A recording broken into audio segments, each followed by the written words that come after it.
Well, I'd like to welcome a very special guest for her first time on the J Train, Kansas City-based jazz vocalist Angela Hagenbach.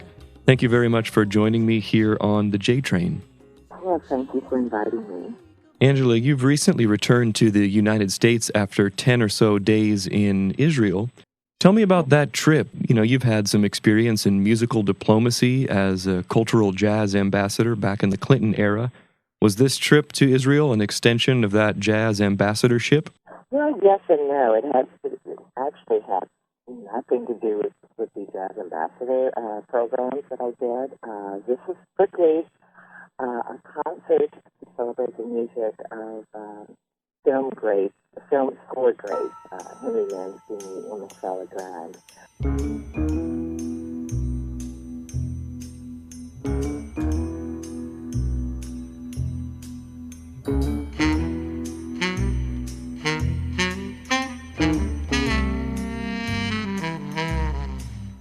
The promoter there has a love of film school music, and at one point in his early career tried to pursue that style of music that sort of didn't work out, but he never lost that love, and so and it sort of came about from that. And my most recent release on Resonance Records is The Way They Make Me Feel, and that's the music of Henry Mancini and Johnny Mandel and Michel Legrand, and so that sort of came about that way.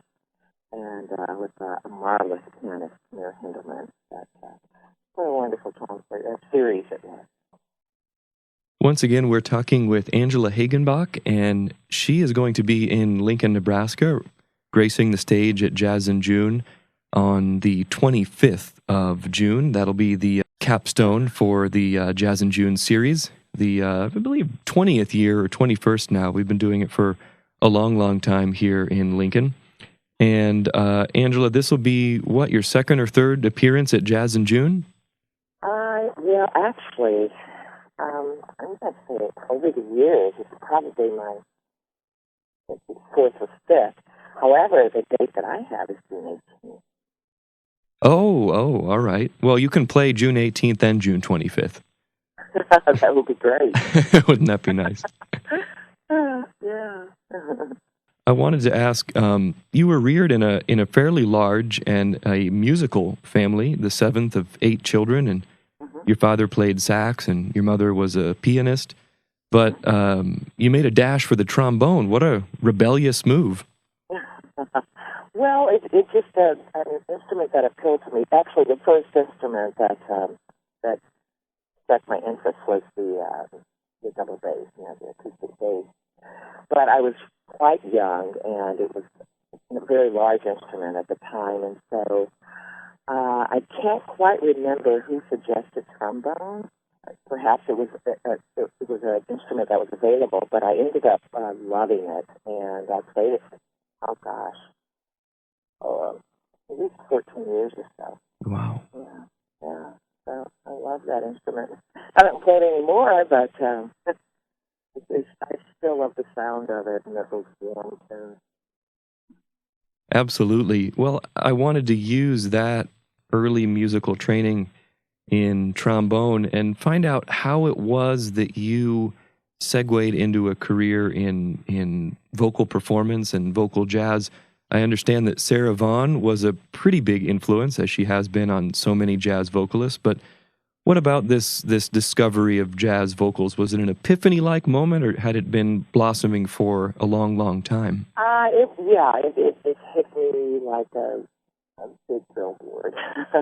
I was in a car with a friend, and I guess, I don't know if he had a CD playing or whatever, but I heard Sarah Vaughan singing Black Coffee, and I noticed her warm tone, her low register, and how it's sort of like, I don't know, this rich, sort of velvety voice, and then she would soar up, upper register and come back down. I walk the floor and watch the door, and in between I drink black coffee. with a little brandy in it. Loves a hand-me-down broom.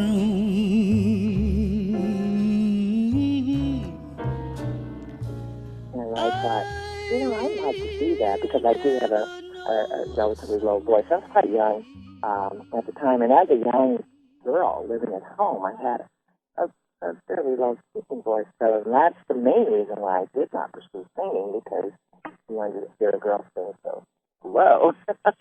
And but it turned out to be to my advantage, like my sisters told me it would be. And so after I heard Sarah, I started pursuing jazz as a pastime first of all. Mm. So your debut recording, Come Fly With Me, came out in 1994, coming up on its 20th anniversary. Oh, my goodness. Sorry about that. I hadn't even thought of it like that, but you're right. Dear, yeah, I'll have to do something to celebrate. Yeah, well, you come back to Jazz in June for 2014. There you go. That sounds like a good plan. Once again, we're talking with Angela Hagenbach, and she's my guest here this evening on the J Train. And she will be in Lincoln performing live at the Jazz in June concert series on Tuesday night from 7 to 9 p.m. at the Sheldon Art Gallery, a beautiful space in downtown Lincoln, just off the corner of 12th and R Street.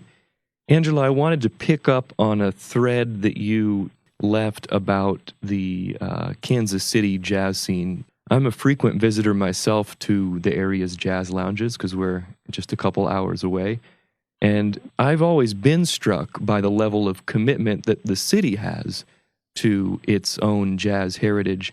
But I'm curious to know, does it appear that way as a resident and musician too? It seems, well, at least for my career, I've been able to work as much as I like. And in the beginning, after I did that 4-year stint, I was literally working 6, 7 nights a week, a week, because there were so many clubs, just like in any city, I would imagine, there's waves, there's lots of clubs and then some die out. And I use the word club loosely because not all of them are jazz clubs. They're venues, places that you can come and hear music and or you can also be as restaurants or something. But basically, there's places where you can perform live music all over the city. And I've cut way back intentionally because it frees my time up more for composition and for traveling and touring and that type of thing. But on any given night here in Kansas City, you can catch some live jazz. So you mentioned about leaving some space for other creative endeavors, and I was reading on your bio on your website about a recent endeavor called Book of Gaia, and it sounds to me like this cool mashup of jazz and theater and spoken word. But in your own words, what is it, and what do you hope to accomplish that you may not have through just the more strict jazz vocal lens? Well, the immediate change that's happened is that it's actual harmony. I mean, we harmonize very beautifully together, and it's very intricate harmony. Whereas when you sing as a lead vocalist, of course, maybe you could do some solo lines with an instrumentalist or something, but basically you're it. And so that's the main difference, and something I've always loved to do from even my childhood and my fire days is to harmonize. It's just really nice to have a collaborative effort with lovely women. They're very talented ladies. And like I said, it's classical, it's contemporary, and of course it's all the jazz sensibility. And we have a really eclectic repertoire that's constantly growing. What we hope to accomplish is just present really amazingly good music, good storytelling. We also have an educational component to the group where we do workshops. We have a program that we wrote called Chant of Problem, and it lifts a slice of history, American history, out of the pages and onto the stage, history of music, historical accounting, and really deeply research it. And once again, my guest is jazz vocalist Angela Hagenbach, and it's my pleasure to have her here on the J Train for an interview preceding her appearance at Jazz in June here in downtown Lincoln, Nebraska. So I am especially curious to know who you'll be bringing with you to Lincoln, and what can the audience expect to hear? Well, I'm going to bring my sextet, and that consists of my pianist, Roger Wilder, guitarist Danny Embry, and my conga section guy, or I should say, my percussion section, Gary Helm, who's a marvelous percussionist and has lots of toys, and my drummer, Doug Allwater. And I've got a new bassist, a nice young man, just his name is Jack Beeson. He looks like he's 12, but he's actually, probably 24 or so, and he's very talented, very nice young man. And what we'll do is some of the music that I featured in my Israeli tour.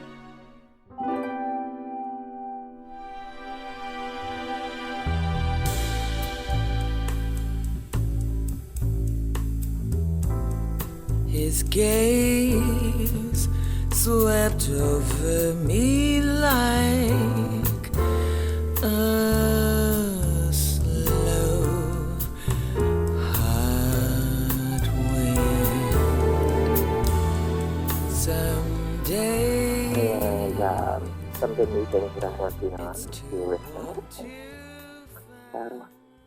I think they'll just love it. I'm sure they will, because I know how the Lincoln folks are, and I've played for them before, and they're just really serious jazz lovers, and love coming. Well, thanks for those words, Angela. We're very excited to have you here, but I have to ask, no love for the trombone in Lincoln? Well, I put the trombone down years ago because I started earning a living modeling, and the trombone was causing my armature to blister, or, I was actually getting very good at it, and it was causing disfiguration. My which were making me money at the time, and the trombone wasn't, so I had to make a tough decision. But, no trombone. Perhaps I'll do a vocally trombone sample on one of my solos or something. That would be great. Well, let me give you one opportunity as well, just to share with my listeners and KZUM fans where they can go to get more information about you and your music. Okay, they can visit my website at angelahagenbach.com. Hagenbach, that is. And my music is all over the place, even on Pandora coming very soon. Also iTunes and CD Baby and laptopjazz.com. And hopefully, I will be at a beautiful outdoor venue near them in just a couple weeks. Well, thank you so much, Angela, for your time and your words here on the J Train, and I look forward to hearing from you and meeting you next month. Okay, same here.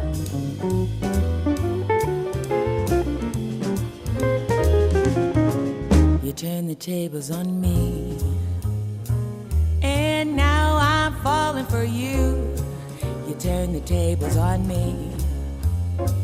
I can't believe that it's true. I always thought when you brought the lovely presents you bought, why haven't you brought me more? But now if you come, I'd welcome anything from the 5 and 10 cent store. You used to call me the top. You put me up on the throne. You let me